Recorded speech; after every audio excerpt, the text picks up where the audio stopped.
Welcome to the Mini Dairy Goat Podcast, all things miniature dairy goat. Not too big, not too small, just right. I'm your host, Carrie O'Neill. Join me as I guide you through the enchanting and addicting world of miniature dairy goats.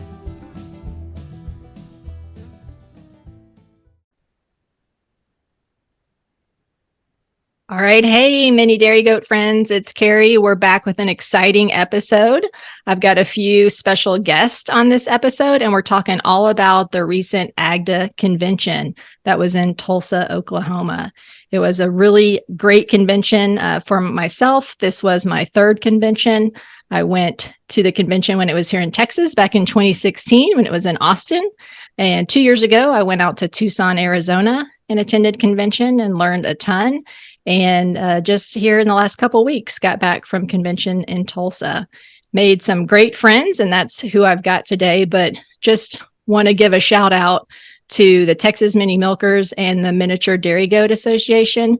We put together an awesome educational booth that was in the vendor area at the convention at the hotel there, and had a lot of information on what is a miniature dairy goat. It's not just a small standard breed. Talked a lot about the benefits, just really trying to get the word out to the ADGA community that, hey, we are serious. We're breeding quality dairy goats. We're trying to improve the breed, and letting them know, like, hey, if you are putting a Nigerian buck on your standard does, those goats are marketable and you can register them. So had some little bookmark giveaways, and gosh, they almost cleaned me out of those. Thank you to MDGA for sponsoring those cool little neat bookmarks. So without further ado, let me announce our special guest. So we have some guests from the West Coast here on the podcast. We have Wendy Valentine. So those of you who have been around a while, you'll know the name. She's the legend, and she's here with us tonight.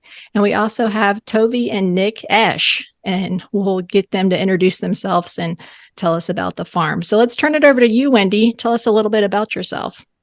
Okay, so my farm is Soaring Hearts Farm, and I have been raising goats since 1994. That was a Nubian.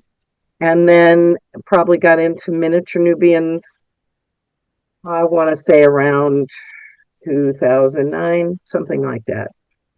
My farm is in Snohomish, Washington, which is just a little bit north of Seattle.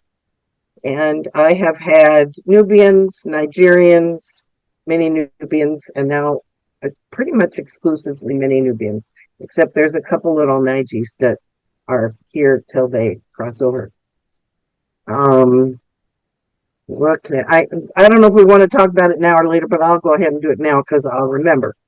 This was my fourth convention. I've been to two in Boise. I met Carrie in Austin, Texas.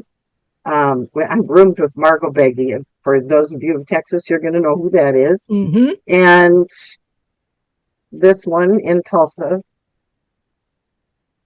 And if I could, I would go every single year. There is just so much to learn, and it's such a valuable resource. There's nothing like it in the world, honestly. So I guess that's me. That's my farm. Let's go. Let's do it. We're going to talk about the content and everything we learned. But my joke about convention is that it's probably one of the only times where you can seriously talk to every single person there nonstop about goats, and it's perfectly acceptable. It's perfectly normal, and it's not awkward. I don't know about you guys, but in my day-to-day life, I'm always looking at other pictures, or I've got like a ton of goat pictures on my phone. And when you're kind of not in that goat crowd, it's kind of like, what are you looking at? So it's always fun to be at convention with like-minded people.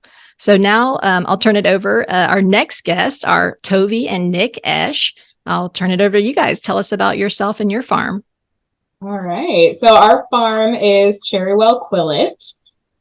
We are newer breeders. I think we're going into our fourth year now. I have had pet goats since I think 2014. So I had a couple Nubians, and they were just kind of hanging out. We actually still have the one doe who's she's still kicking, she's hanging out. But we primarily have mini Nubians now. We are kind of getting more into the standard Nubians as well, just because we really like showing, and there's more opportunities with ADGA. So we're going to have like a dual program going on here. But this was our first convention, and we were very excited to go and kind of get to absorb all the information and meet lots of people and build those relationships. It was pretty exciting. Yeah, I was going to say, like Carrie said, it is one of the only places you can just go talk about goats. And if anyone gets around me, I can talk. I'm being careful. But I think that aside from the immense amount of knowledge that you can absorb at a convention, like I said, I think the bigger benefit is the people that you meet. I mean, you as you're in goats, like Carrie said, you're looking at all this stuff all the time, and you see these herd names and you see these goats, and then you go and you meet the people behind the goats, and you understand why those herds are where they're at. And sometimes you get to understand the reputations behind those herds, for better or for worse.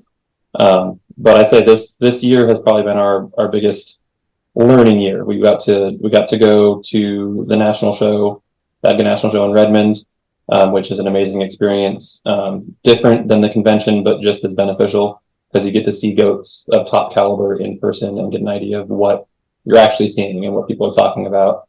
And then we've been lucky enough to make some good connections and gotten to do some farm visits and now convention, and it's given us a completely different perspective on our breed, our program, and then our path forward. So we're just excited to get everyone in on it. Yeah. So it sounds kind of like the theme here is education and relationships.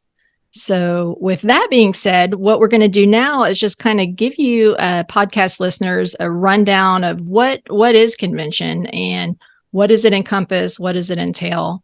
A couple of us, Wendy and myself, arrived early on Monday, and then the Eshes got in late Wednesday and stayed, and I had to leave early on Saturday. So you guys are really going to get the full time, an experience point of view on what classes we took. Kind of, we won't reteach the class, but we'll just share with you some key takeaways.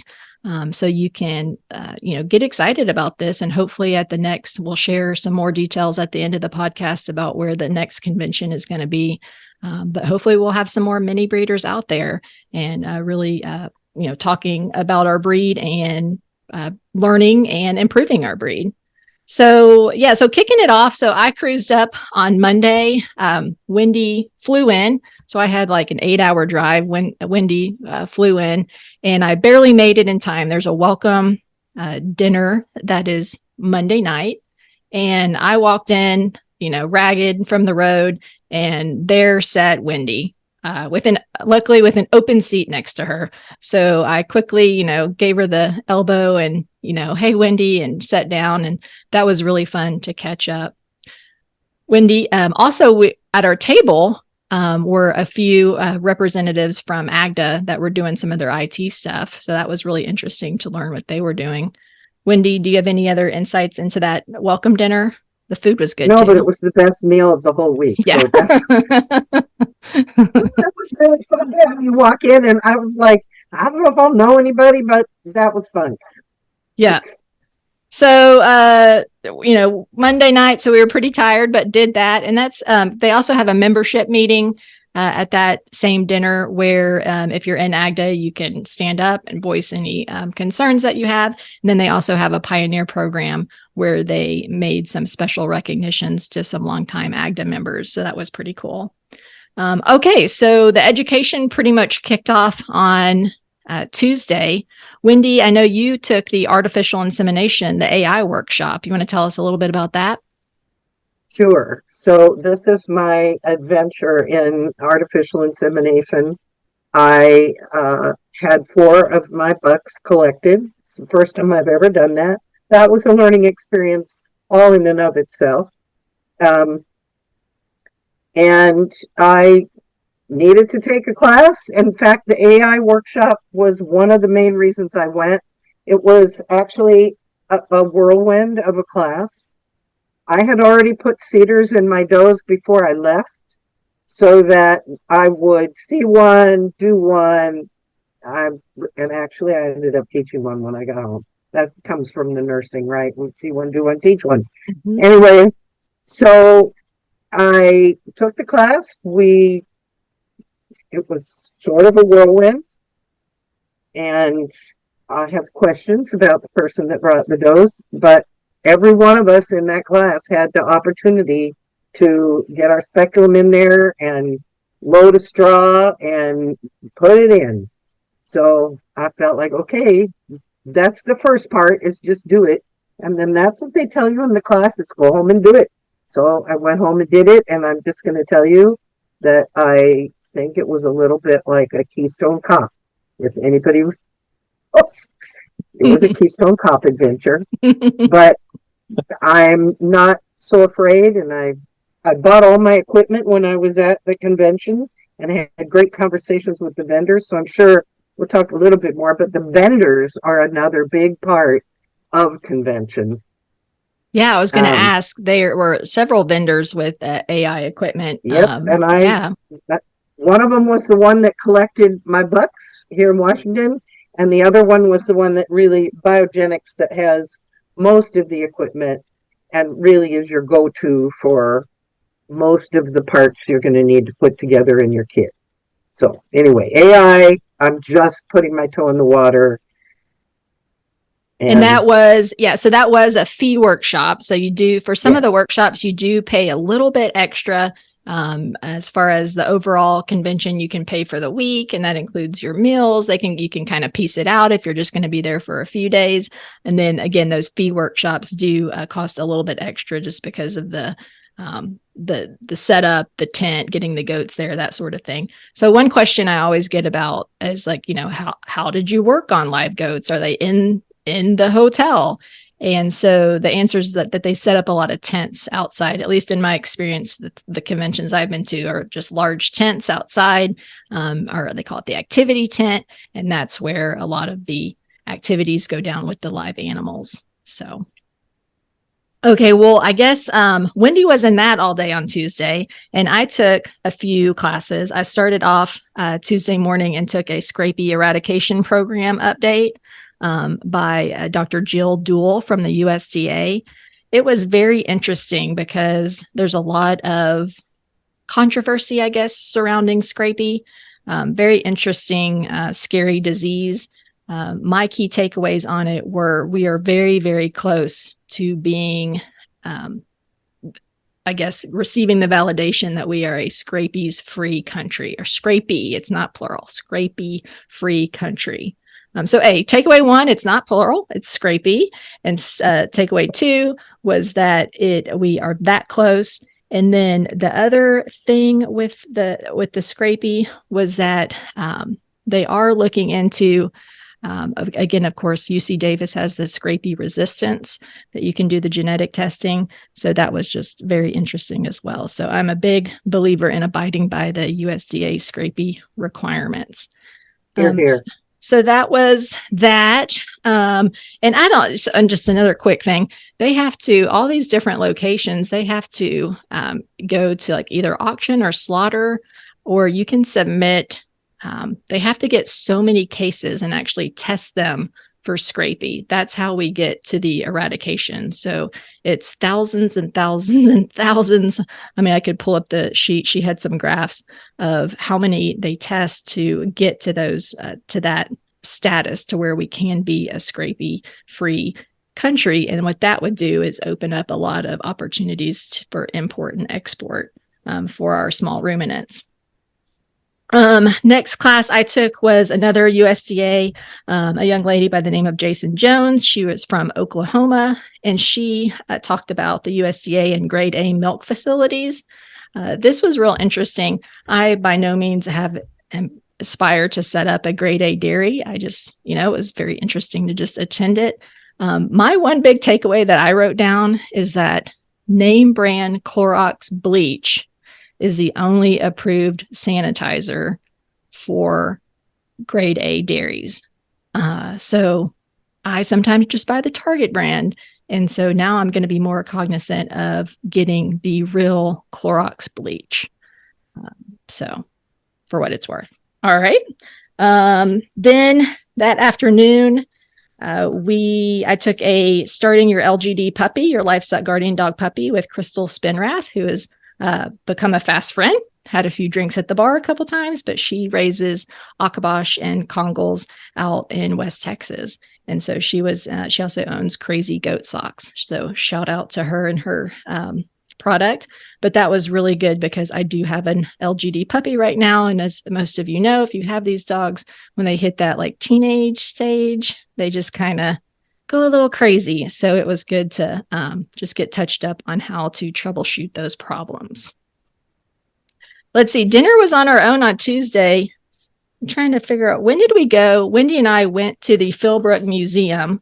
I don't know if it was Tuesday or Wednesday. I think it was Wednesday afternoon. Okay. Well, we can just chat about it right now. I had to go get a part from my CPAP machine. Okay. Yeah, that's right. That's right. Okay. Just on a side note. So Wednesday, the Eshes have not arrived yet. So the party has not arrived in Tulsa yet. So this is still, we're just trupping through here.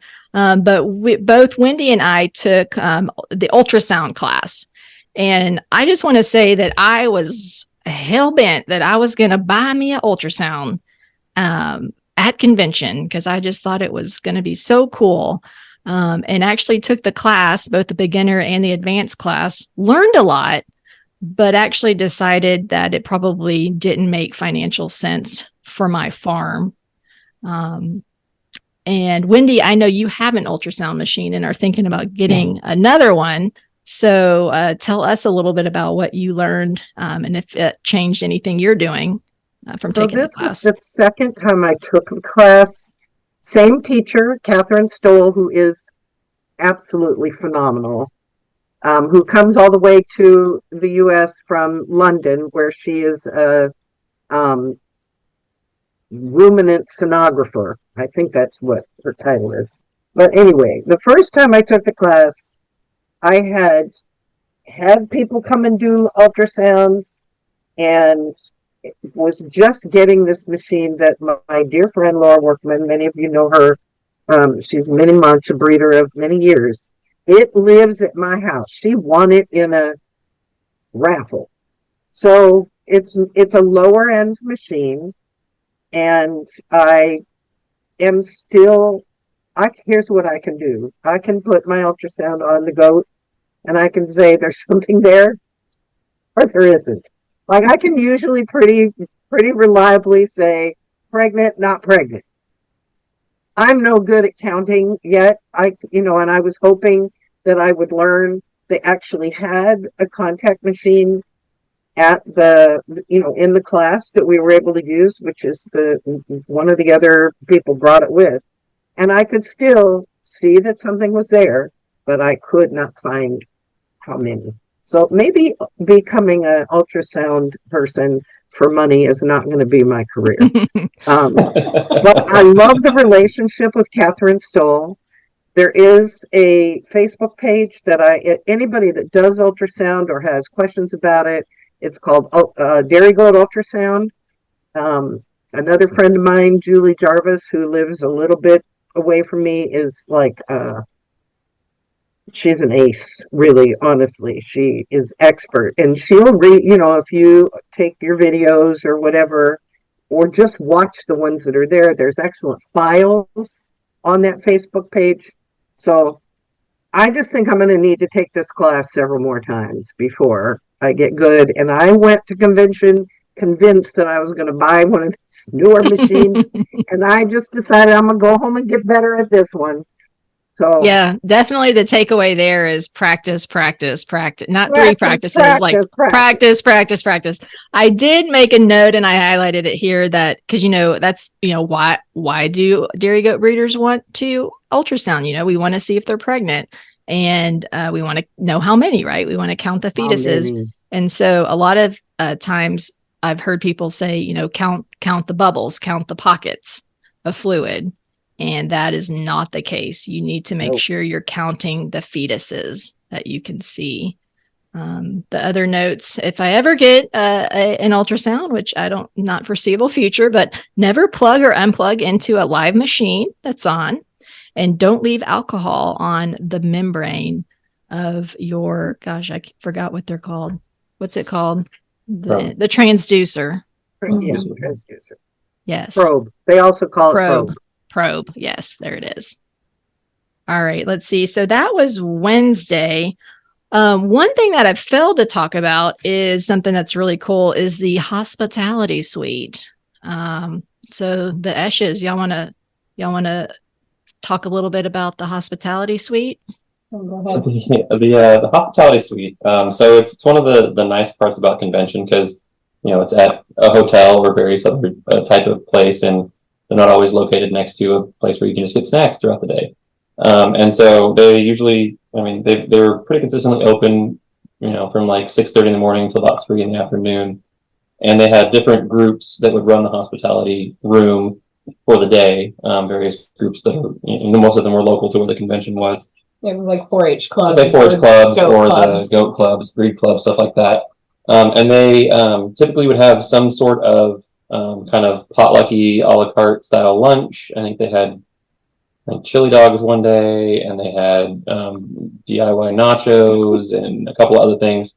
And then they just had, toast and coffee and stuff like that. And it's also just a nice place to go if you're in between classes or you're not doing a class right now. I was late to a couple of sessions because, as I mentioned, I like to talk. And I got up there and was just chatting with people about goats because that's like, we kind of hit home on this is you can literally talk about goats until you have no voice left and people will still want to talk about goats. So it's just a nice place to go up, grab a snack, take a breather, and then get back to it. Save money.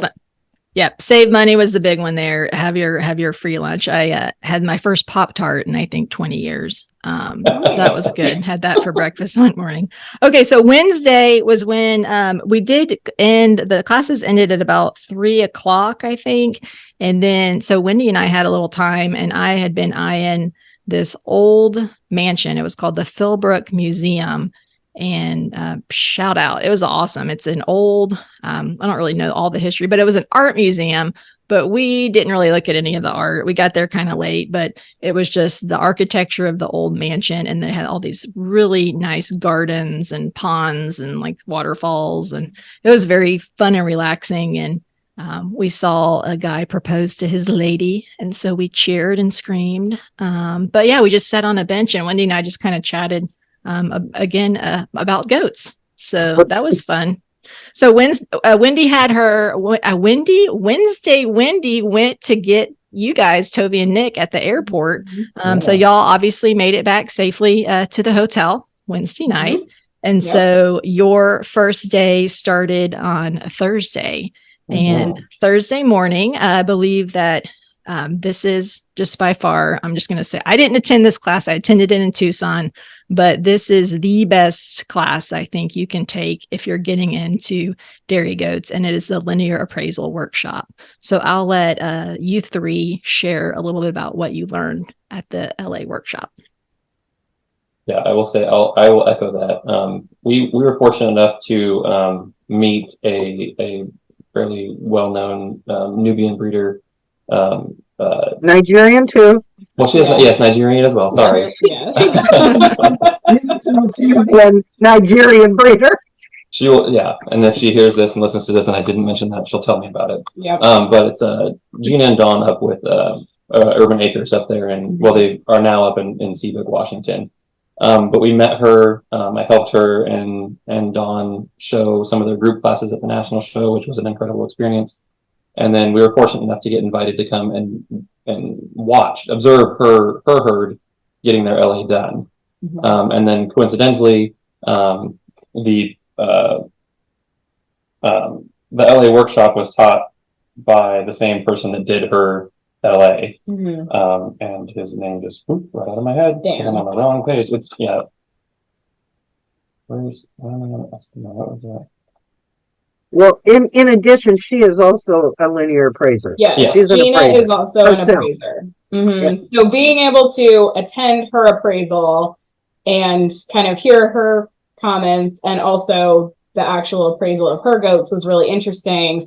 And that was kind of our first exposure to like, you know, we can see the scores and you can kind of like look up like, what does this mean? And you can kind of get an idea, but actually like seeing where the numbers come from was really helpful. And then attending the class, you then can like really kind of understand like, what do all these different numbers mean? And what do the letters mean? And how do you get to those scores, and kind of what really is the purpose of the program, and kind of having an understanding of how to interpret those results. Like if you're looking up, you know, a Nubian doe or a Nigerian buck to use in your mini program, really understanding how to interpret that is, you know, immensely helpful. It's not just who has the highest number. There's a lot of factors involved. So that was really, I thought, really, really valuable information to have. And then also just kind of how to evaluate your own goat against that ADGA scorecard and the appraisal traits and all of those types of things. It really kind of gives you a new, I don't know, like you kind of look at your own goats differently after that. You come home, sorry, our dog's gonna, yeah, it was amazing. It was very, very valuable. And I would say for anybody that's going to convention for the first time, if you can try to attend that class, that is like the most eye-opening day, I think, that you'll spend. Yeah, I for sure, to me, I just really didn't have an understanding of linear appraisal. And when you kind of look at the, you know, the thing, you think like more is better, but like it's kind of like, right, you know, as far as the scores. And then what really brings linear appraisal together for ADGA is just the power of ADGA genetics, and how they can use the data, which unfortunately we don't have that for our minis yet. But just like you said, Tovee, if you're looking to infuse a standard breed into your mini program, definitely looking at those traits, looking at your weaknesses and matching it to your strengths. Wendy, I know this is the second or third time that you've taken linear appraisal. What was your takeaway this time? This was my second linear appraisal, okay. And I'm just going to say at my very first convention, I missed out because I did not take linear appraisal or judging. I've now taken linear appraisal twice, and this time I'm going to say that a lot of it is who teaches it. This instructor and appraiser was very approachable, and I thought he managed the flow so that people really, I got a lot more out of it this time. But who knows? It could be that sequential learning from building a base time the first time. But I will say that I got way closer in scoring. I'm honestly not certain, you know, they were related. The goats that we actually looked at and then scored, at least for mine, they were all like not only from the same herd, the same breed, and they all had some relationships. So you could see where maybe a buck had improved on a doe, but you could also see where some of the weaknesses were in those animals, and they were consistent for the three animals. But I will say that I walked away with a much deeper understanding. It's just, if you go to conventions, spend the money, go to one of these classes, either linear appraisal, or Tovee and Nick will tell you more about judging. But the linear appraisal is, go ahead, Wendy. You go home and you look at your herd very differently. Mm-hmm. Just bar none. It happened the first time I took it. This time, you know, I layered more things on top. So yeah, you do. And I totally forgot what I was going to say. I'm sorry. That's okay. No, it was the linear appraisal. I mean, it really makes you go and look at your own goats and really look at those characteristics that maybe you weren't really focusing on before. Maybe you were just, I don't know. I just have this thought that many people are obsessed with like rumps, like level rumps. If that's like all you can see, you know, you're not looking at like the rear udder width or height or, you know, just all of the different traits that linear appraisal judges. You can really bring that home and put that information to work in your herd. I just popped in my head. So there are different levels for it, and that is a fee workshop at convention. So the linear appraisal, there's like candidates. So that would be if you are actually trying to become a certified ADGA linear appraisalist. Is that a word? Appraiser. And then you also they have observers. I don't know the right words, and then auditors. I know I audit it. So I paid a little bit more, and I actually got to be like shoulder to shoulder with the candidates in Tucson, and really able to use the worksheet to actually score the animals. Whereas the spectators, I think is what they call it, they just kind of had to like stand off at a distance and like observe. So I really, if you're not going to do the candidate, they have that second level where you can get there and get your hands on. I don't know if that's how they structured it this year, but definitely the more involved you can get, I highly recommend it. Yeah, they let everybody. Oh, sorry. I was gonna say they let everybody get pretty hands-on this time. So like once we had gone through, you do kind of education at the beginning of the day, and then the second half of the day you go outside and you actually start like looking at goats and practicing. And so then at the end, like they actually, and I was hesitant to do this because I was like, I'm a spectator. I don't really want to do this. But they actually like give you the clipboard with the form and you fill it out. And you kind of discuss amongst yourselves, but you put down the numbers you think, and then the actual appraiser, they had several appraisers. So we were like broken into groups, and we got to hear kind of what they would put. And then at the end, we all looked at one animal and everybody put down their numbers, and then we compared. And I mean, it was incredibly valuable. And as someone who's more of an observer, and I want to understand before I actually jump in and do, like it was actually really beneficial, and I would highly recommend like actually just like jump in there and do it and talk to people. And kind of, we were all actually pretty close. So like it was, it was really good and really valuable. And it gives you kind of a little bit more confidence to go home and look at your goats and be like, okay, I'm looking at all of these different structures and like, how is this entire goat put together? And so it was, definitely get in there and do it. And I don't think we paid a different amount. I think they charged the exact same amount this time for candidates. It was the same amount. Yeah. So, which is probably why we all got to jump in and do it hands-on, but definitely like if they tier it out again, I would say like go for the one where you actually get to do it. Cause it was, it was super beneficial. Nick, anything to add on that? I would just say that another big thing that I took away from that was it was not only like being able to look at our goats. I guess from the miniature goat world, it's a good thing to be able to look at our goats and understand how they're put together. And the other thing that it really brought home to me is maybe like a bit of a lack of understanding from the dairy goat community as a whole on what those numbers actually mean and how it's been used for more of a marketing purposes as opposed to what it's actually meant to be. And so getting an idea of what those scores actually mean and being able to be a knowledgeable breeder, especially on our side of things with the minis where we're trying to, produce a better animal, like getting in there and knowing what those numbers mean and what they're actually looking at as far as linear appraisal goes in order to, I don't know if it's this tagline or if I got it from somewhere else, but the, quote unquote, build a better goat. Yeah. So it was very, very valuable. So folks, if you're going to a convention, that is a do not miss. So just to reiterate, linear appraisal workshop. All right. So I did not go to the linear appraisal workshop because I'd already done it in Tucson. So I'll just real quickly run down what I went to. Thursday morning, I went to a presentation by Langston University. It was DHI, the ins and outs. So in regards to milk testing, and it was Luana is the manager of the Langston milk test, which I know a lot of people use.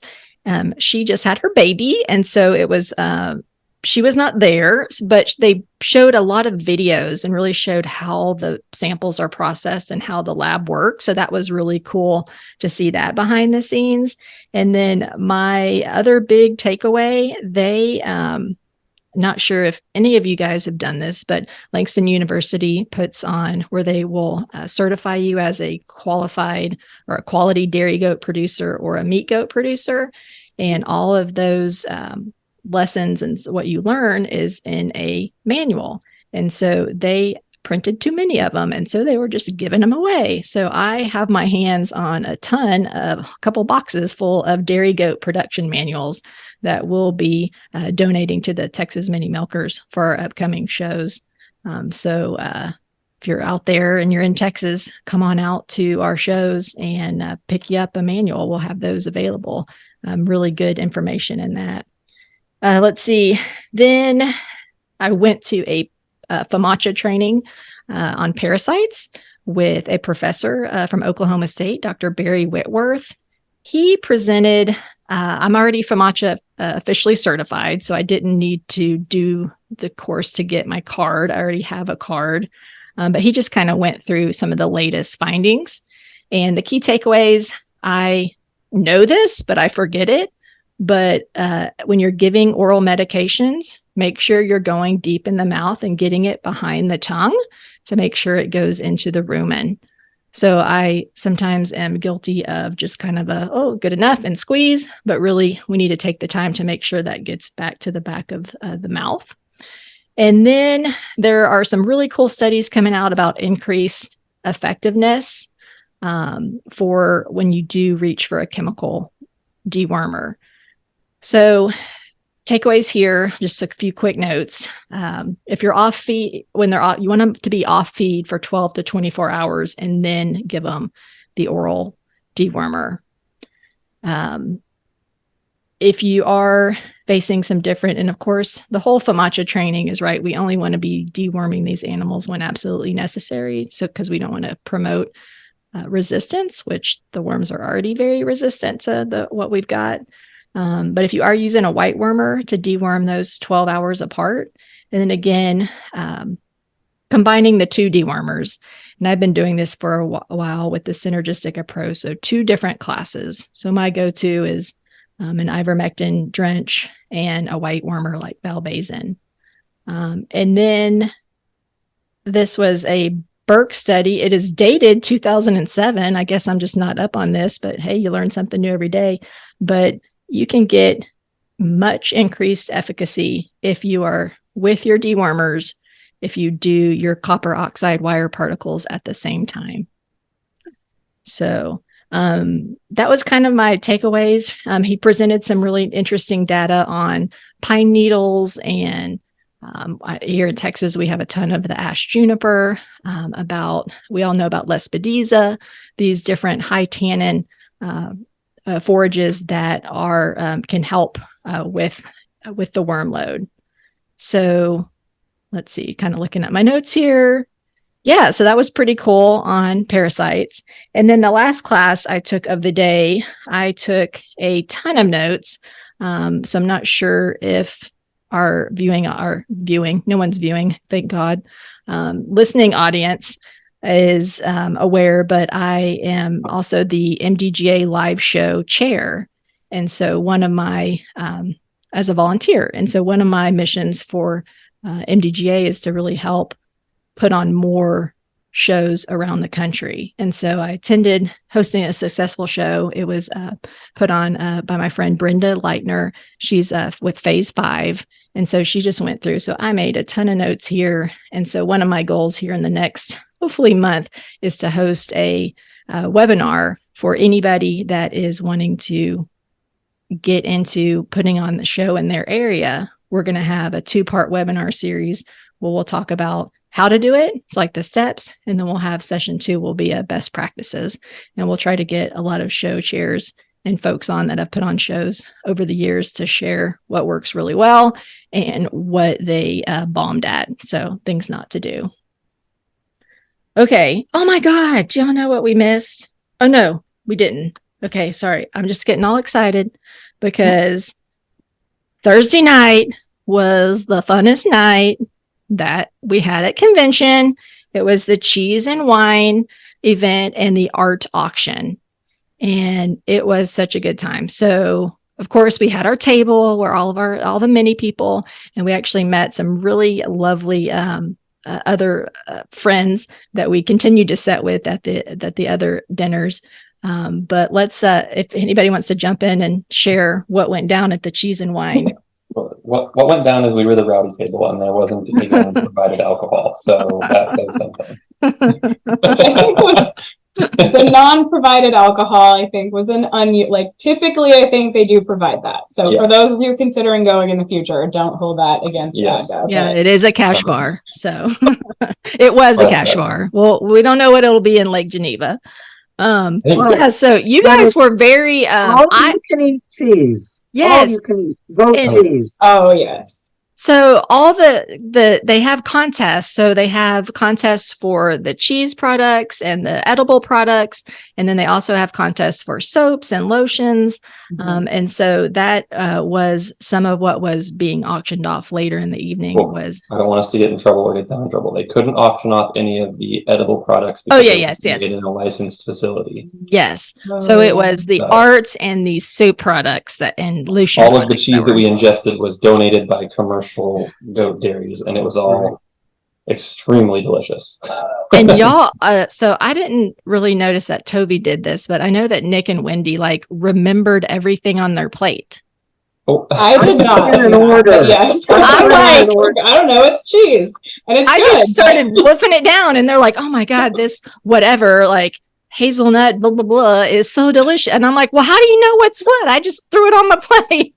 There's a lot of strategery involved in cheese placement to remember. You got to go clockwise and put the chefs together. There's a whole thing. That could be a whole other podcast. So if you're like plate in the order that you get it on the tables, you want to have it oriented appropriately. I just have to say that the event, the cheese event at my very first convention was so fabulous that I just said I have to keep coming back to convention, and I had, for that alone, it's worth it. Yeah. I mean, it is the gamut from soft cheeses. What do you call them? The ripened. What's it called?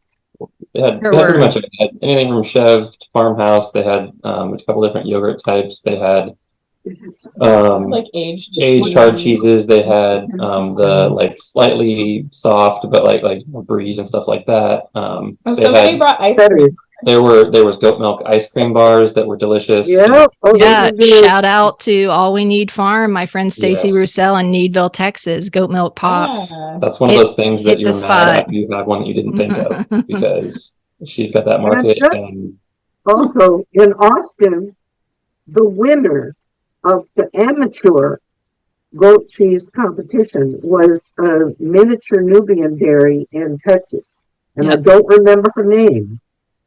But that was a surprise winner. It was fabulous. I think they had an amateur. They didn't have amateur this year. Yeah, they did have some amateur. The guy won, and then my friend Kelly Parker, Rusty Star Ranch. I think she submitted some cheeses, and I heard her name called a few times, and so she's got a herd of Nubians and mini Nubians.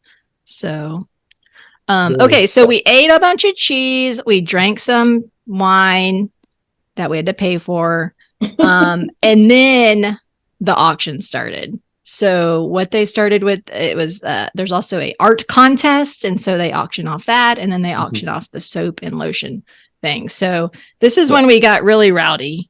Well, we felt like we had to kind of pick it up a little bit because I don't know if those of you that have been in the goat community for a while may know the name Dan Laney. He's a longtime judge and pretty prominent ADGA figure, and quite the character, so I've learned, but he was the quote-unquote auctioneer. And we also had some technical difficulties with the convention center where we didn't have a microphone for the majority of this. So he was doing his best and really, really trying to get these donations to roll in during the auction. And our table just kind of jumped in on it. And then we were bidding quite a bit. And there was one point where he was calling out numbers, and we thought something was only at $45 or $50. And so we were like, heck yeah, I'll bid on it. And then they were like, yeah, okay, $150 to them. And we're like, ooh, that was a little more than I want to pay for that. Yeah, that was me. The young lady was walking by with the art piece. I'm like, oh, $40. That's nice. I'll get it on that $40. And then I think Tovee, you're like, oh no, I want 50. And then Nicole said, oh yeah, 60. And then it was like, wait, 160? What? Yeah. We all put our hands down pretty fast. But we also were the table. I say we were the rowdy table because we caused poor Dan to have a little bit of a temper tantrum and jump off the back of the stage. So it was all around a good time. Very fun. Yeah. Our friend at our table, Nicole, she had a basket that had a bunch of wonderful soaps in it. And so I won that. Let's see. What did you guys? Y'all got one of the ribbon balls?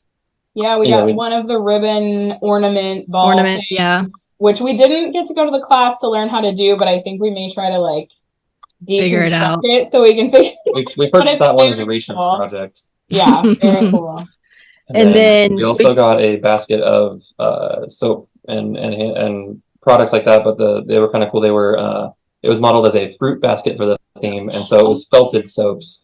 You know, there's one that they were kind of like grapes. There was one that was shaped like an apple, and it was all felted goat soaps, which was kind of cool. Yeah, super cute. And all that money goes back into ADGA to support their scholarship and different programs. So that's always a worthy cause. All right. So we stumbled back to our rooms Thursday night, and Friday morning was quickly upon us. I feel like I'm telling a story here. Okay. So Friday, Tovee and myself, we took the pre-judges training conference, which I thought started at 9, but actually started at 8. So I have to say I was a little late because they had it wrong in the book. But I don't think I missed a whole lot because I really got in there. The room was packed. And of course, there were like a couple empty seats, like right up front. And so I just made my way up there. Tovee, you were already there. Really great class. I mean, again, I think we keep saying this over. The more times you see stuff, it keeps sinking in. What were your takeaways from the judges conference or the pre-TC? Yeah. Well, and I think the pre-judging or the training conference thing kind of led into, so I did do the judges training for the subsequent 2 days. And that was kind of like putting the stuff we learned on Friday into action. So I think gathering most of the information Friday.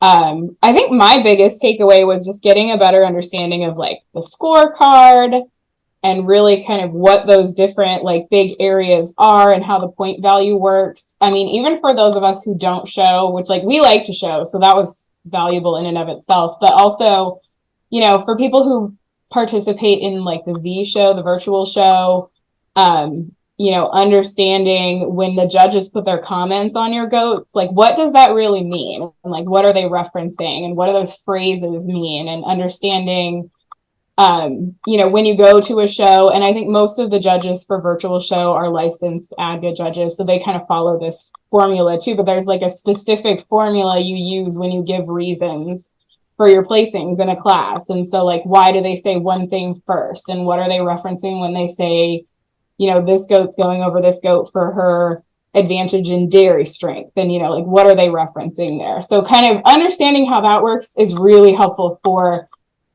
showing, but also for then putting that feedback into action when you get home and you're looking at your herd and kind of making plans for your own breeding program or, you know, looking at your goats like that. I think that was very valuable, kind of like linear appraisal, but more of understanding the comparison of goat to goat as opposed to your goat to the appraisal standards. Yeah, that's what I was going to mention. They seem to reiterate that multiple times. Like, what are so linear appraisal is comparing that goat you're looking at to the standard, right? But when it's in a show, it's comparing, you know, those goats that are in the ring, you know, so it's not, you know, this goat doesn't meet the standard. Well, that could be the best goat in the ring, you know, depending on the rest. So yeah, that was really good as far as I thought that the activities were really good.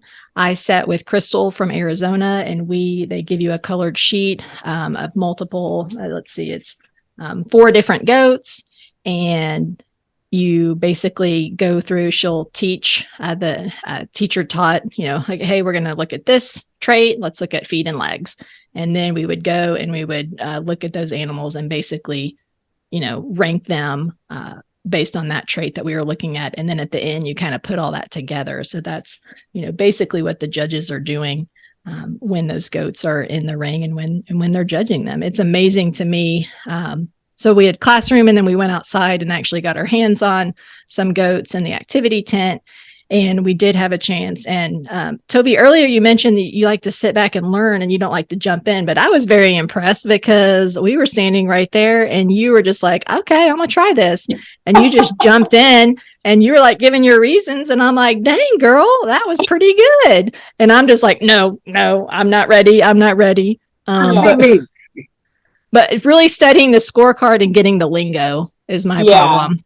Like I could get up there and I could grunt and I could put them in order because I know, but it's really, I think the hard thing for the judges is to really verbalize that and have it come to life there in the ring when they're given those placements. And Nick, you got to come out and hold some of the goats while we were doing that hands-on. Yeah, I did that afternoon.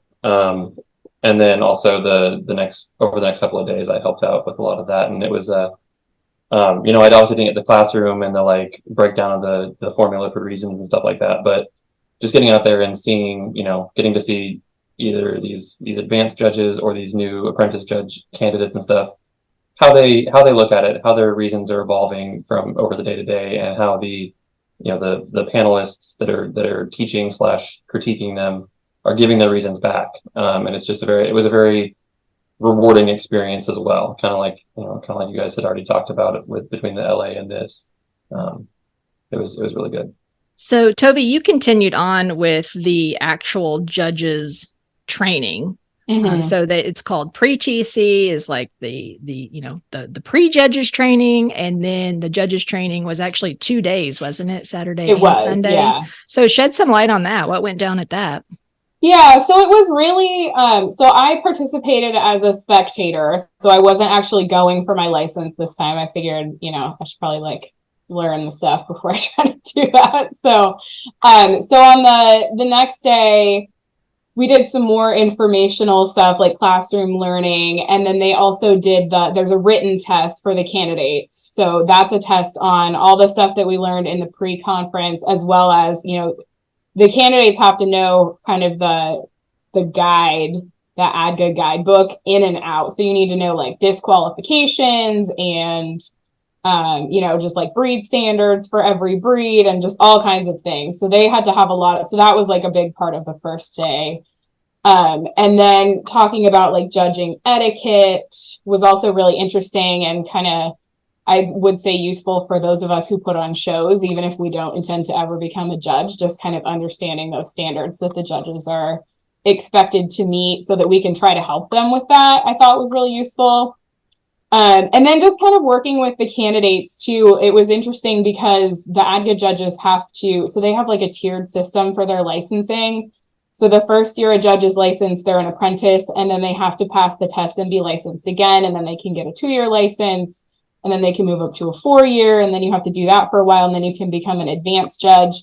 So you're in this class with people who are going for their license for the first time and also existing judges. So it was really interesting to get to kind of chat and hear from, judges that we have either watched judge shows or who have judged us at shows, and kind of get to talk to them and see their process and how everyone works through that. But it's really focused on being able to give those reasons and really understanding the scorecard and the major areas and how you do that, and then doing it confidently and smoothly. And there's like a specific order you should do it. And so it's not just judging it correctly, but it's also the reasons, which I think was the big hang up for most of the people that were struggling, because it's very nerve-wracking. You're doing this in front of a panel of advanced judges who've been doing this for a long time, and they all meet ahead of time and set the lineups and the reasons. And so it was interesting because as a spectator, I got to see kind of the behind the scenes. And so I think, like Nick mentioned, you hear what the candidates are saying, but then you also get to hear what the panel expects them to say and the feedback they give, and you get a lot of interesting insight. But it was really valuable. I thought it was useful information for sure. Great. Thanks for sharing on that. So let's see. So that was, so Tovee was tied up with that all weekend. Yeah, that was Nick, the rest of my time. That was it. Nick, you took some classes on Friday, from grazing to browsing, and a dairy goat nutrition class. You want to shed some light on those? Yeah. So Friday morning, there was a couple of different classes kind of in succession, from a combination of, professors from Mississippi State. The first two were by Dr. Rocky Lemus. He's a researcher there at Mississippi State. And so he's got a lot of experience rehabilitating pastures and how to set up your forage needs specifically for a goat operation. Granted, in the South where they're at, there's a lot more meat goat industry than there is dairy goat industry, but they do have a lot of farmers and farms, that are requesting more information from them about dairy goat stuff. So the first one was that forage needs and grazing management. He just kind of went over a lot of the different types of forage and which ones are kind of good to pair together, and like crop rotations and stuff like that. A lot of really good information. Touched on some of the ones that we all know, and then debunked some myths on some of those other ones. So that was really good. And then he went into the next class from him, following that one was, it was called From Grazing to Browsing, a silvopasture approach, which I kind of knew what silvopasture was, but then it's I don't know what that is. What is it? Oh yeah, so it's a lot different down there in the South. So silvopasture, yeah, Wendy was in this one with me as well. But it's having a combined tree and pasture kind of approach. So in the South, they do a lot of planned silvopasture, silviculture approaches where they plant trees at a specific spacing in a specific row set.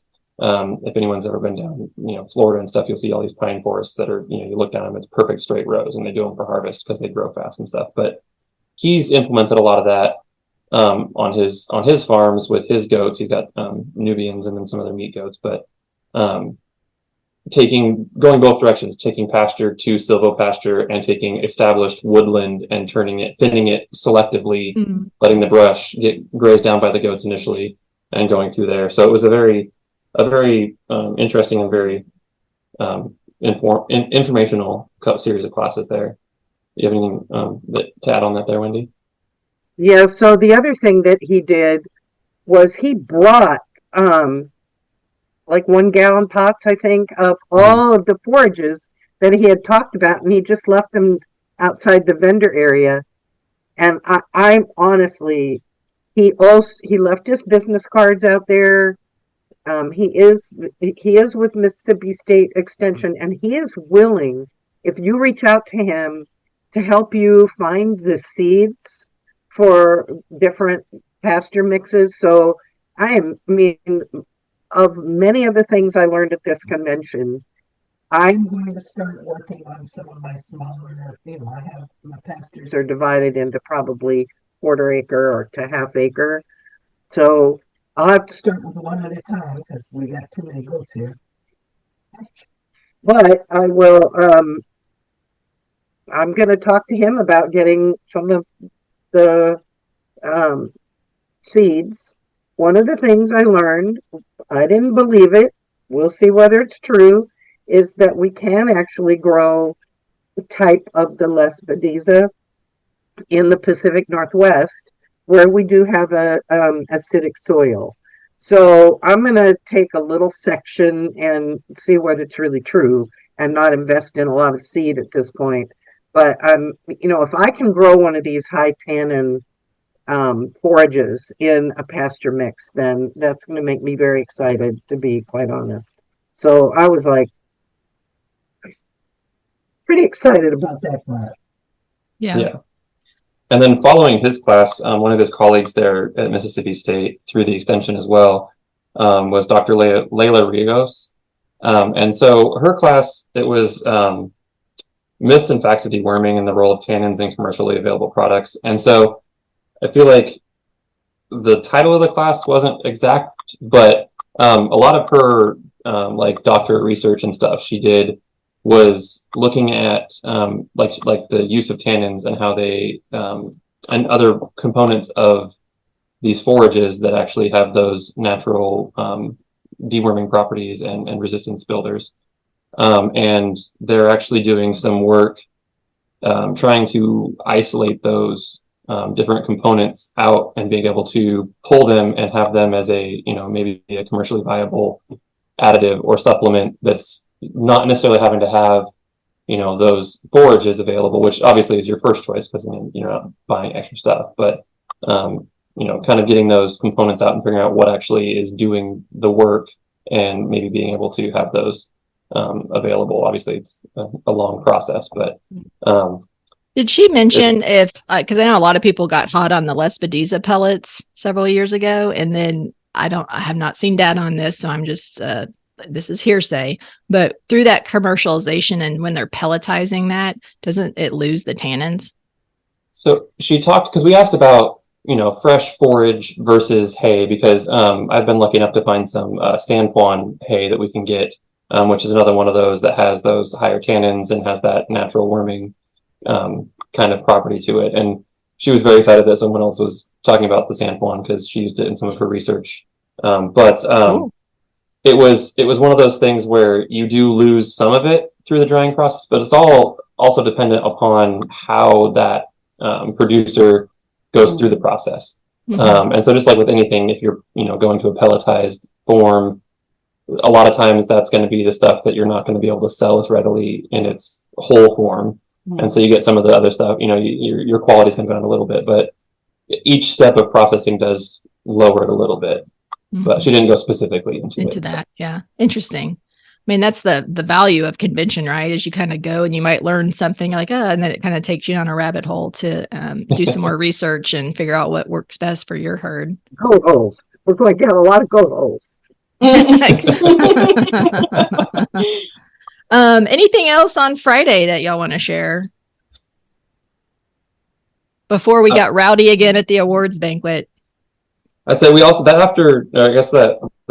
last one that morning I did was it was another one by Dr. Rios. It was dairy goat nutrition through their early stages, and it had some good information in there. But just like with any sort of thing, I think this is one of the ones that you go to convention and the topic was kind of geared at the wrong audience a little bit. There was still really good information in there, but me being the nerd that I am wanted to go a lot more in depth than I think that the general audience was wanting to go. So, but I think once again, making those contacts is one of those things that I pulled away from it. So, like Wendy mentioned with Dr. Lemus and also with Dr. Rios, they both are very open, especially through their extension programs. They've got some webinars coming up that sounded very interesting. And they're doing a lot of work with their extension services down there, which is really good. Cool. And Wendy, you wanted to mention the feeding calculator. Yeah, so I think that might have been the next day, but I'm just going to go ahead and say it. Okay, sorry. So I went to the total TDN, which is total dietary needs, I think. I see it. Yeah, always made my eyes cross and my brain hurt. But I think that I am a convert to learning more about what I'm putting in my goats. And the main takeaway was that Langston University, if you Google dairy goat nutrition, Langston University, you will get to their interactive calculator. So number one, you got to have your hay tested and know what's in your hay. And number two, one of the things they did say is that anything that's in a bag, like pelleted or whatever, it's sort of there's a plus or minus. I don't remember what the percentage is, but I want to say 2%. So if you've got a dairy goat grain that says it's 16%, it could be plus or minus. And the same thing with your alfalfa pellets or the product I feed that's like chaff hay.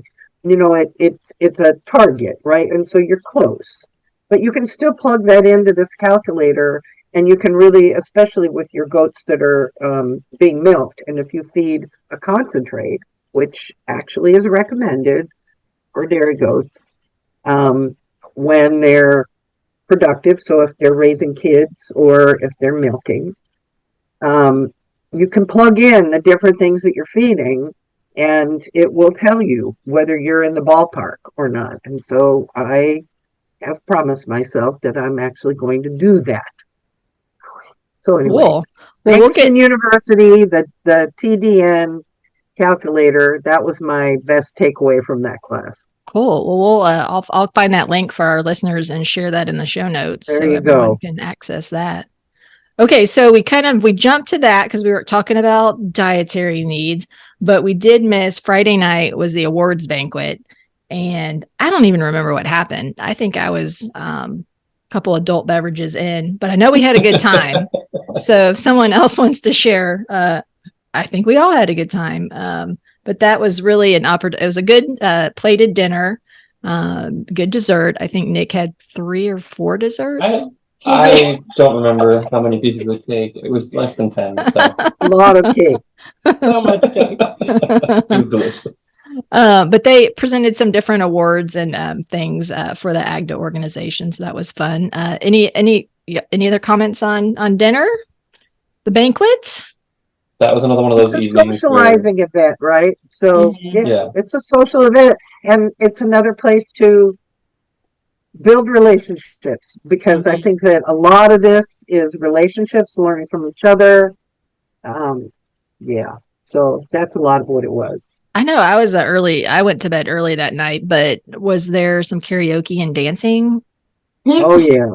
There was. there Okay. was some karaoke and dancing. We'll have to get some Um, videos and pictures, and we'll share that in the show notes as well.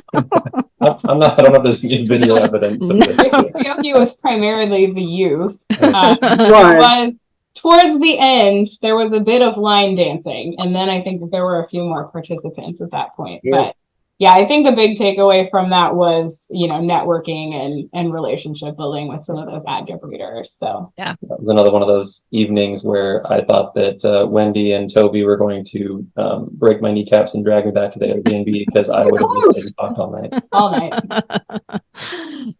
Okay, so those were the festivities Friday night. So now we've got the weekend. So we know that Tovee was in the judges training, but here's where things get a little extra goatee fun at convention, because there is the regular programming Saturday and Sunday, and then there also is the AASRP. And if those of you that don't know what that stands for, is oh my gosh, I just looked it up. It's the American Association of Small Ruminant Practitioners. Did I get it right?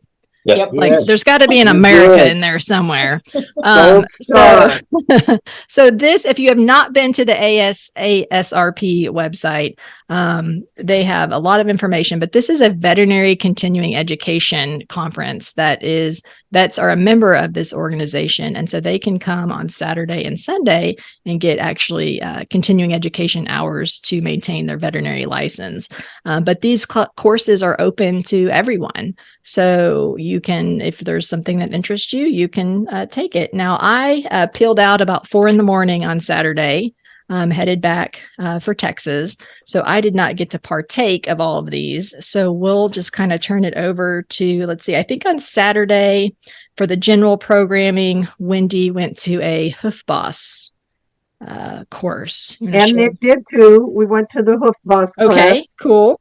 and I bought one. I don't know why. My farm helper has one. I just had to have my own because I was convinced that this would be a tool that would help me, because I have a total shoulder and I'm old, and it is a tool that helps take some actual manual labor and make it much easier. With a grain of salt, however, and it was, I followed that up the following day, and we'll talk about that later, but I went to a corrective hoof trimming, and she was not a fan. So there you go. Anyway. Okay, well, let's talk about it now. So the corrective hoof trimming. The corrective hoof Okay, trimming. I see So it there. here's another plug. She is, everybody should belong to, what's it called?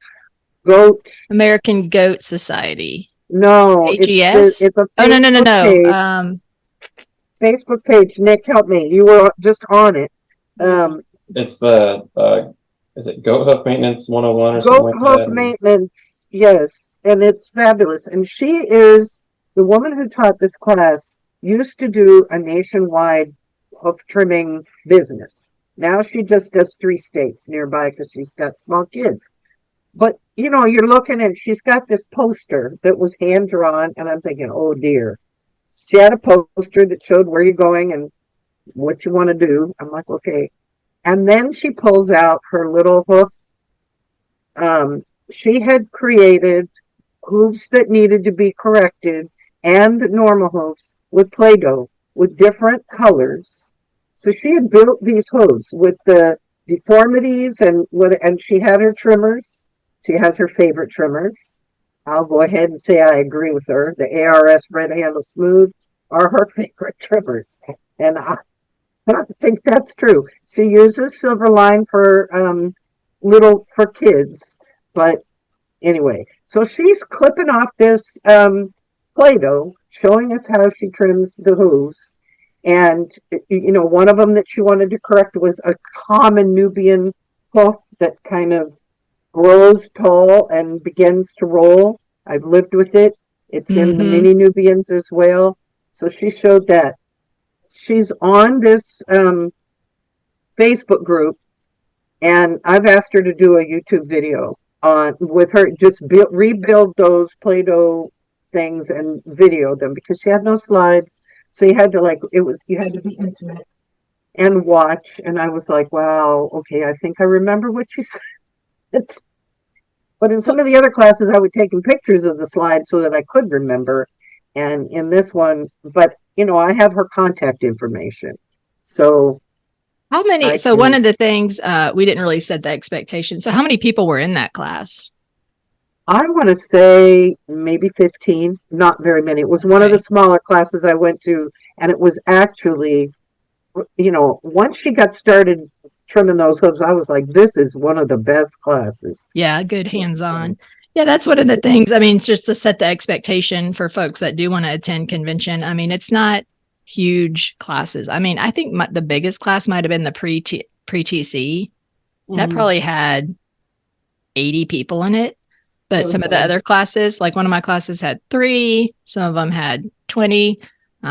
Yeah, so all different size classes. Okay, so Wendy talked all about hooves. Was there any more hoof stuff? We can talk about that. Okay, go ahead, Nick. You got Hoof Boss info. You bought one too. Oh yeah, we did purchase one. I've been looking at it a long time. I actually, speaking of, jumping back a little bit to the vendor area, it's Alan DeWolf, who's the Hoof Boss guy, was down there in the booth, and I talked to him for longer than I think either of us wanted to. But we kind of went over the whole thing, and so it was. I was on the fence about him because I see a use for it as a tool in your toolbox. I don't think it's what I'm going to use exclusively, but I think there's some situations, and especially on our farm we have not just goats. We also have some miniature horses and a pig that needs his feet done and all this kind of stuff. So it's going to be a versatile tool for me to use. So we they offered us a pretty good discount on it. So yeah, getting in there and talking with those vendors is one of the other benefits. It's part of the reason I wanted to not do only these pay for classes where you're busy all weekend, because I wanted to have time to network and talk with people and get those I guess not on the schedule learning opportunities. Yeah. There were, let's see, Caprine Supply was there. They come with a ton of stuff. There are some soap vendors. There was the gal that was back in the corner. She had, I mean, gosh, if you were looking for anything goat related, I mean, God, what'd she have? Signs, knick-knack. I mean, it was a ton of stuff. There were just... Hold on, I got to go grab some. You keep talking. I got to grab Okay. something to tell you about one of the vendors. Okay, great. Okay, so we'll keep... Wendy's heading off to get that. Okay, so one of the things that you guys spoke really highly of was the Breeders Roundtable on Saturday. Yeah. So Saturday was the Breeders Roundtable, and so it was a couple of ADGA breeders. One has been pretty heavily focused on her Nigerian herd, and then there was another one who's done a little bit of everything. But it was exactly what it sounds like. It was a Breeders Roundtable. They were up there, and it was a Q&A period. I think there were probably, I don't know, 20 to 30 people in there, maybe more than that actually. But they just opened it up. They kind of did an introduction of themselves and then opened it up for questions. And we were in there for an hour and a half, and there wasn't a lull in the conversation. We went over everything from, how to start out and make sure you have a focus in your herd, to the harsh ideas of being a dairy goat breeder and the culls that you have to do. And that really resonated with me, especially in the miniature world, where it was Ellen Dorsey was the one that had the Nigerians, and she's been doing Nigerians for a long time, and so she's been through the struggles of the pet market, kind of some of the stuff that we deal with, where you have to decide what kind of breeder you're going to be, Mhm. and stick to your guns and make those hard decisions where, like I said, we went from 3 goats when we started to around 30ish now. And so it's I like those how you decisions mumbled that that. it's those decisions that you have to make as a breeder. You go from breeding 3 goats your first year to this year we're going to be breeding 15 or something, maybe more than that this year. Not more. And so we're going to have kids coming out our ears, and we can't keep them all. And we know as responsible breeders, we cannot sell them all because they're not all goats that. Well, we won't sell them all as breeders. Not all the breeders, and then you have to look at your market in the area if you've got a pet market. But also just knowing, when to start, as a new breeder, when to start breeding your own animals, as opposed, start breeding back into your own herds and stop, quote unquote, promoting other breeds. Not that we don't love you, Wendy, because a lot of our foundation stock is from you, but being able to get to that point where you're building a reputation, you're building a type, and knowing what your goal is and sticking to it, and not going with the trends and not going with the fads, and just really getting into that. And it was just nice to one, hear from people that have been doing it a lot longer and have a lot of experience with it, and two, not getting my head ripped off when I mentioned that I had mini Nubians, and they kind of went through the whole process, and it was just a really good conversation more than anything. Yeah, I think And I will say that I walked out of that session and I changed what I'm going to do at home, because Ellen Dorsey, who is probably one of the top Nigerian breeders in the country, she doesn't hold over for dry yearlings. She breeds them all to kid after a year, at least 12 months, usually 13, 14 months, so that she can make that hard decision, sooner, if you cut your losses. So I was going to hold 2 over, and part of that in my head was, I like to have a dry yearling to show, right, in a dry yearling class. But I'm really trying to downsize my herd, and if I want to make decisions, do I want to feed that goat for 2 years before I know whether that goat is going to contribute to my breeding program or detract from it? I said I'm coming home and I'm breeding them all. I only have 3 that'll be yearlings, but I'm going to breed them. Yeah, I've done it before, but never all of them, and now it just resonated. She was not alone in that group of breeders. Well, and you think about it, and like for me, it's hard because, to really prove out your bucks, you've got to see the daughters freshen, and you've got to see multiple. Yeah. And, if you're not, it's just delaying your decisions. Like if this buck's throwing, not doing what he needs to be doing for you, then you don't need to be putting them on your does. But I do agree the struggle, like I wish I could have been there because I might have left, but I do usually hold mine over just because I am a performance herd and I show because I can get them a dry leg. So and that was, the nice part about having Ellen, and then her name was Laura, and I can't remember her last name.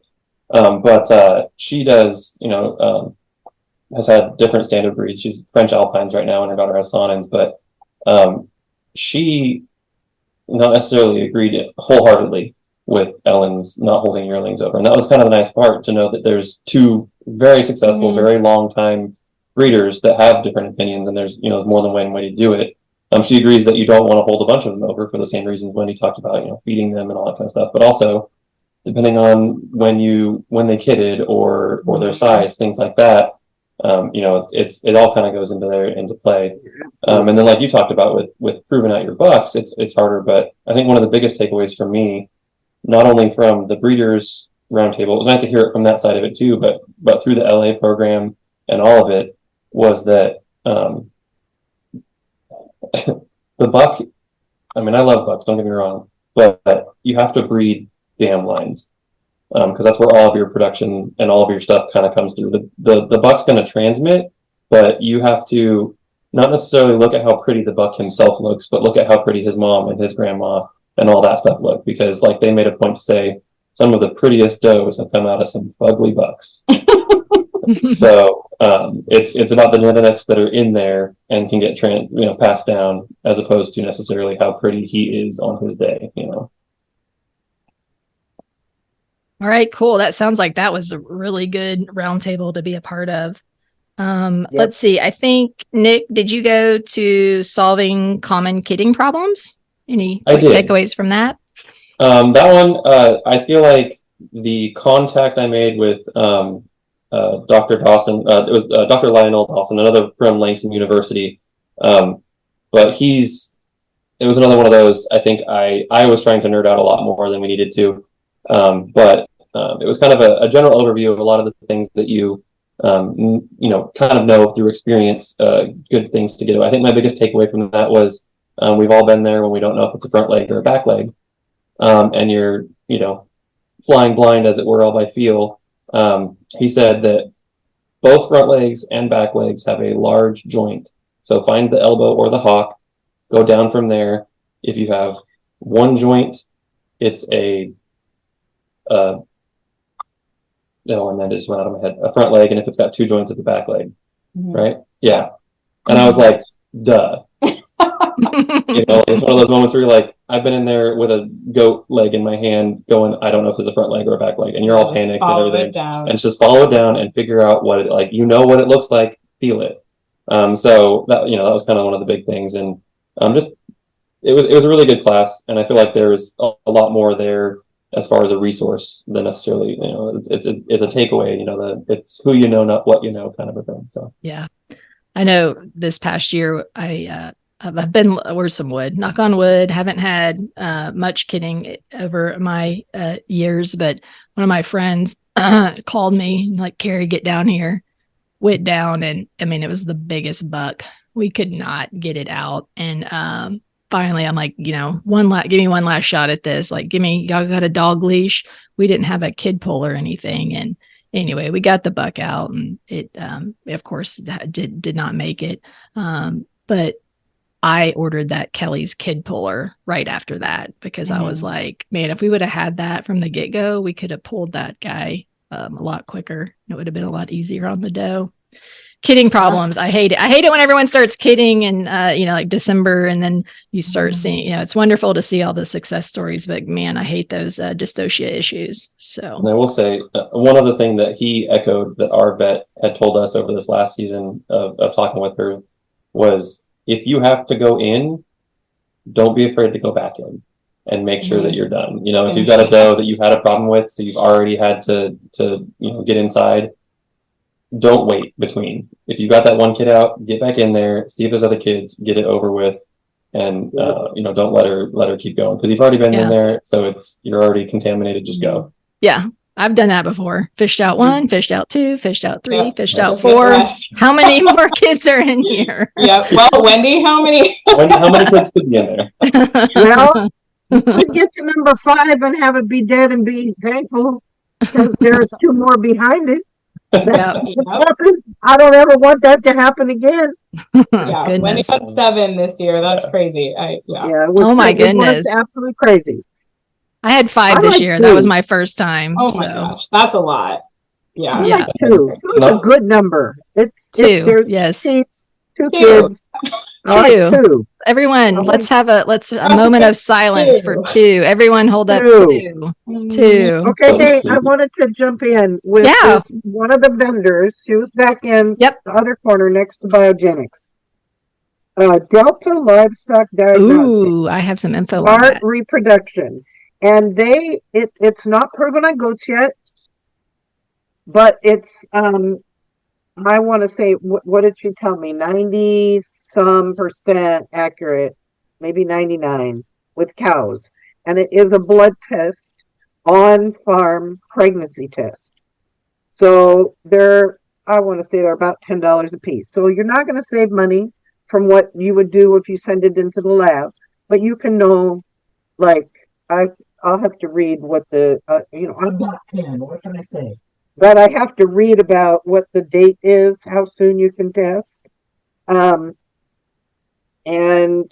you get the little, it's like a little card, sort of like your COVID test. And then you get some purple top tubes and the vacutainer needles, although I'm not going to use those because when I draw blood, I'll draw the blood for all my biosecurity.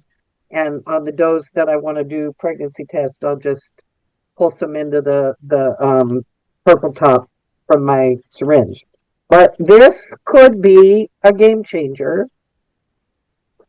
I ordered some. I think mine are actually going to be delivered tomorrow. So I actually ordered they came 12. A couple days ago. That's why I had to run into the kitchen and find the card. But I'm pretty excited about it. I chatted her up for quite a while. Yeah. She was a really nice lady and had a lot of good information. So yeah, I bought some of those. I've been moving my biosecurity testing to every 2 years since I'm not bringing goats in anymore. And so for me, I don't draw blood and send those off every year. So this would be a good kind of in-between thing to do on the farm since I didn't come home with my ultrasound. So also note that it's also Smart Reproduction, the company that I work for, is also like a women-owned company that partners with USDA reps and does a lot of work promoting goats around the world. They've been doing a lot of work in Africa and down in the Australia and New Zealand, stuff like that, with getting the genetics that we've come so far with in the States out into the world and helping to promote, and also bring some of their practices and stuff that they learned through years of doing goats. So it's a pretty cool company to keep an eye on, I think. Yeah. I agree. All right. Well, just checking in with Tovee. It's the weekend. She's still at her judges training. Yep. So that's why she hasn't chimed in. We already heard all about that. Yep. So I was just kind of made some notes here. I know that Nick and Wendy, you guys did a couple more of the ASRP, if I could say that, on Saturday and Sunday. You want to share what courses those were and just a few highlights, and then we'll start wrapping this up. Okay, so the class that I got the most out of, but I probably can't articulate it very well, is the class on minerals. Okay. And this was I want to say, I've got to go look it up who the vet was that taught this. Was it trace minerals? Status and small ruminants? Yes. Looks like it was Dr. Alexis Jennings from Oklahoma State. Okay. What a brilliant woman. She was just brilliant. And I'm going to tell you my takeaways from this class. She had very strong feelings about this because she's done necropsies on dead goats from copper bolusing. I've always kind of had a little discomfort. I've copper bolused. I used to do it for years. And she said that the animals that she's done necropsies on from mineral toxicity were copper. She would never use copper bolus ever. If she has a goat that is significantly deficient in copper, then multimin, which is it's injectable and it has copper, selenium, cobalt, whatever. I have that on the farm. I have used it. You would really only use it in a situation where you really had a copper deficiency. However, the mineral that we're the most deficient in and may mimic some of what we see when we think it's copper deficiency is zinc. And she's never seen a zinc toxicity. So that was my main takeaway, and I've been struggling with zinc. So the other thing is, and you should probably, these are very expensive tests, but I did test last fall a random sample of my goats for whether I was hitting the ideal mineral levels. It was just sort of a random sample. And the one thing that I was a little bit low on at that point even was zinc. So it's a blood test that you need to spin down you put it in your regular red top tube, and then you have to put it in your, what's it called again, Nick? Centrifuge. Centrifuge, and then you pull off the serum, and it's a serum test that you can send in. They do it here at the Waddle in Pullman, but I'm sure they do it at other vet schools also. So there was a whole lot that I learned. I'm not going to go into all the details. She did say that there's a product that she would have on, oh God, I don't know, what can I say? Zinpro 40. I'm going to start using that. And I'm going to probably not do a whole random sample, but if you have a goat that you have some concerns about, you can run a test. And I'm getting ready to buy a brand new one on Amazon if Nick doesn't fix the one he just bought me, to have my own centrifuge at all. So I don't have to use a vet. I can do it myself. They're about $40 on Amazon. Cool. So there you have it. But that was not very articulate. I'm sitting here looking at my notes. If your notes are anything like my notes, it's just scribbles. Yeah, but no more copper bolus. Ever. That's what I wrote underlined. Interesting. So, I wonder. So yeah, that's kind of just another goat hole. Probably need to go down because it's they're saying that minerals are a major goat hole. They are. I need to go to that same class at least 2 more times. Yeah. Interesting. Nick, any you want to share something from Saturday or Sunday? Any classes that stood out for you? Well, we did another one of the AASRP classes. Was a raw milk, kind of a look at raw milk in the United States, and that's obviously a very kind of polarizing subject. But it was interesting because the AASRP classes are geared towards veterinarians, and so it wasn't so much a discussion on raw milk as we kind of get into the debate about it, but it was more a viewpoint as a veterinarian and your potential liabilities and stuff with raw milk, because according to, as from a veterinary perspective, there is no safe way to consume raw goat's milk, or raw milk in general, not even necessarily goat's milk. And there is because the contaminants in it can be harmful at a level that we cannot test for. Our tests are not accurate enough to test for levels that can make you sick from raw milk. So they say just, it's not whatever. But so it was more of a based from the veterinary perspective of, looking at in your own practice and stuff like that. So it was very interesting from that point of view. But then I think then I got pulled away for the weekend to help hold goats at the judging thing, which was great as well. But I think the big thing we're missing from Saturday and Sunday is what happened between Saturday and Sunday, which was the spotlight sale. Not to take your thunder spotlight sale, but the spotlight sale, I'm sure if you've looked at convention, you've heard of, and even if you haven't, you've probably heard of the spotlight sale. Well, and it was live streamed. It was live streamed. It was pretty exciting. One, because we were there, and two, we had a friend that had a goat in the spotlight sale, and so that was kind of exciting as well. And did y'all? Please tell me you bid a few times just to get it going. We were too scared to bid. I was like, I warned Nick. I was like, I will kill you if you raise your hand, because we cannot afford these goats. And if you accidentally buy one, we're going to be in big trouble.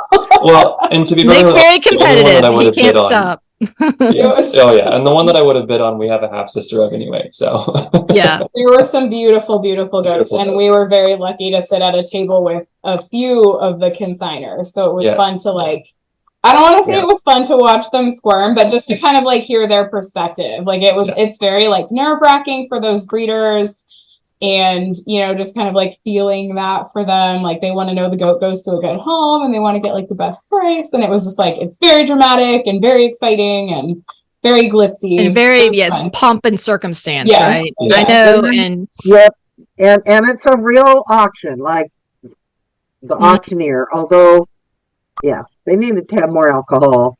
Also, yes, that's what I was going to say. Lacking of alcohol. The bid seemed low compared to. So what was the highest? What was the highest goat? What did it go for?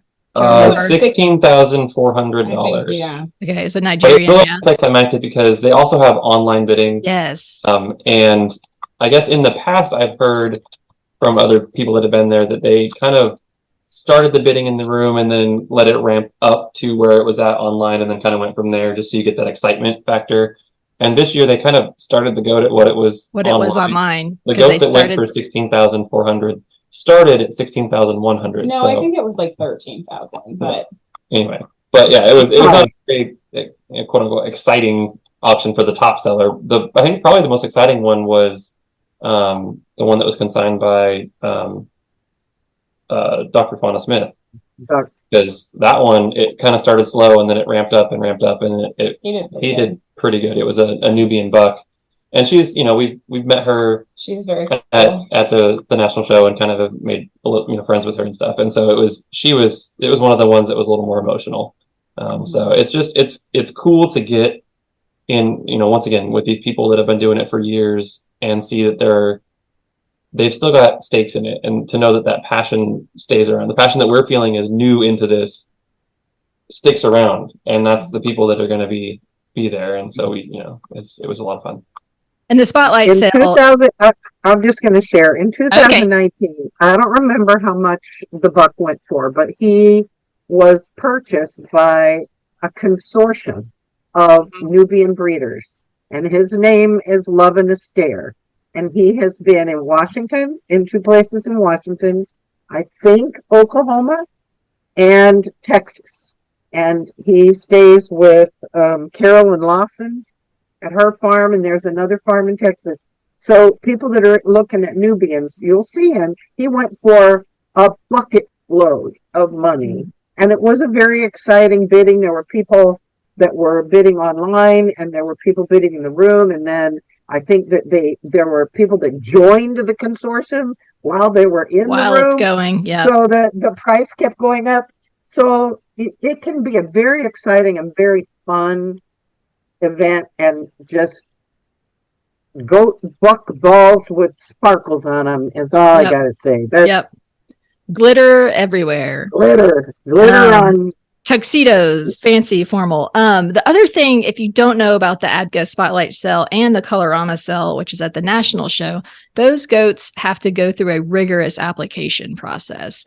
You can't just be like, hey, I want to sell my goat at the auction. It's they have to be established herds. They have to pass health checks. It's very much an honor to have your application accepted to have a goat go at one of those auctions. So very, very cool.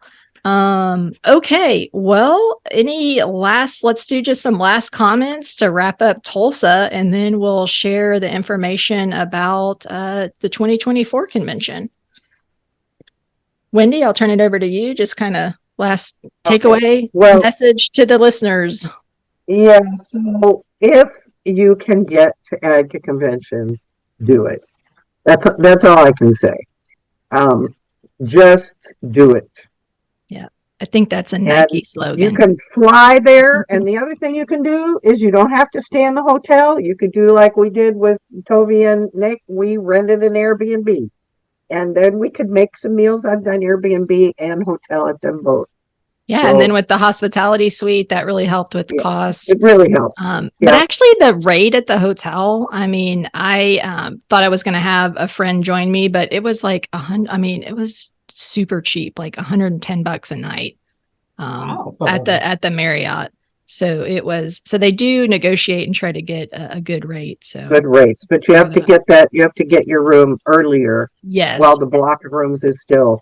Definitely when the block of rooms get posted and when the schedule gets posted and registration is posted, like get on it that night and get registered for your classes you want to attend. They'll put out a rough schedule a little bit ahead of time. But that's the key, because I know a lot of people were like, oh, I couldn't get into that class. So the fee workshops are limited. Tovee and Nick, this was y'all's first convention. Obviously, I really enjoyed meeting you guys, having fellow mini breeders there. What was y'all's takeaway, and what is your advice for the listeners?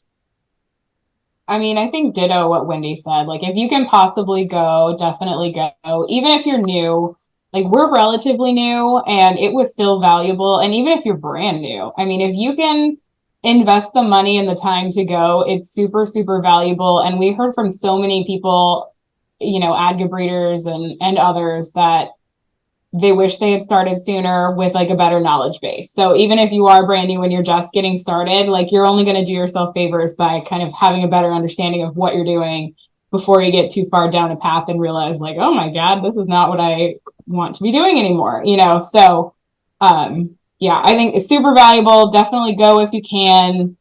And, making those connections and relationships and meeting other breeders and meeting, some of the breeders you've kind of heard about and read about and, getting that knowledge base is super, super valuable. And I'll just add, I know that we're talking specifically about convention in this one, but kind of along the same lines, if you have the ability to go to the national show, if it's near you, or if you spare the day, even if you can't go for the whole show, go on on the day, your breed specific for, I know a lot of us on the Nubian day.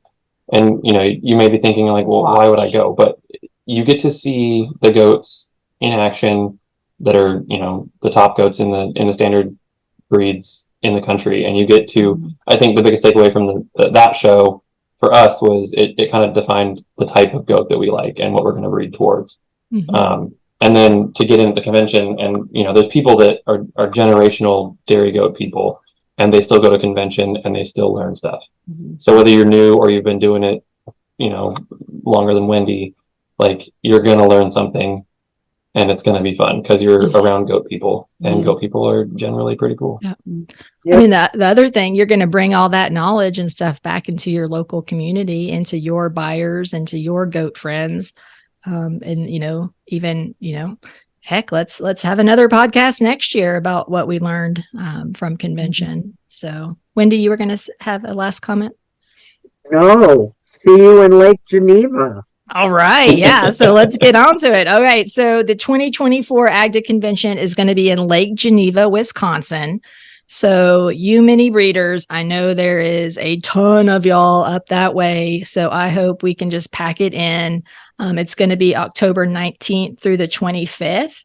So sometimes the veterinary CE is on the front side of it of the weekend. Sometimes it's on the back side. So that kind of might move around. But generally, it's kind of the same format with all of these great classes to stay up to date on the topic. So I know we've got plans. MDGA has plans to continue to be present at the ADGA Convention with an educational booth, educating on how mini breeders are, striving to improve the breed. And it's just, just what everyone said. I'll second, third, everything. Just if you can make it, go. I mean, my first convention, it was in Austin. It was, literally took me 45 minutes to drive there. And I just commuted each day and then actually stayed over the weekend a little bit and got to meet a ton of people and learn so much. And that was just kind of my gateway in, right after it was local to me. So if you're local and you can drive, definitely do it.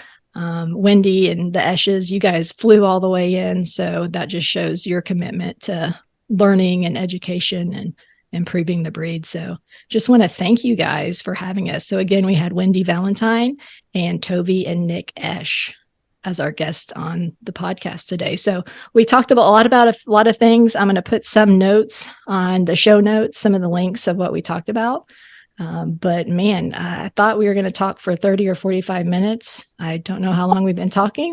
So hopefully we didn't lose your attention.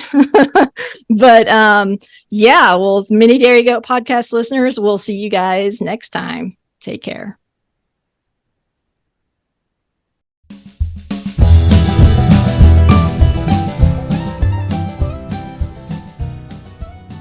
Hey guys, thank you so much for listening to the Mini Dairy Goat podcast. Be sure to subscribe to the podcast for our new episodes. Share the podcast, tell all your goat friends about us, rate and review the podcast, and also you can hit us up on our Facebook page, Mini Dairy Goat Podcast, for more information and show notes. Thank you so much and happy goating.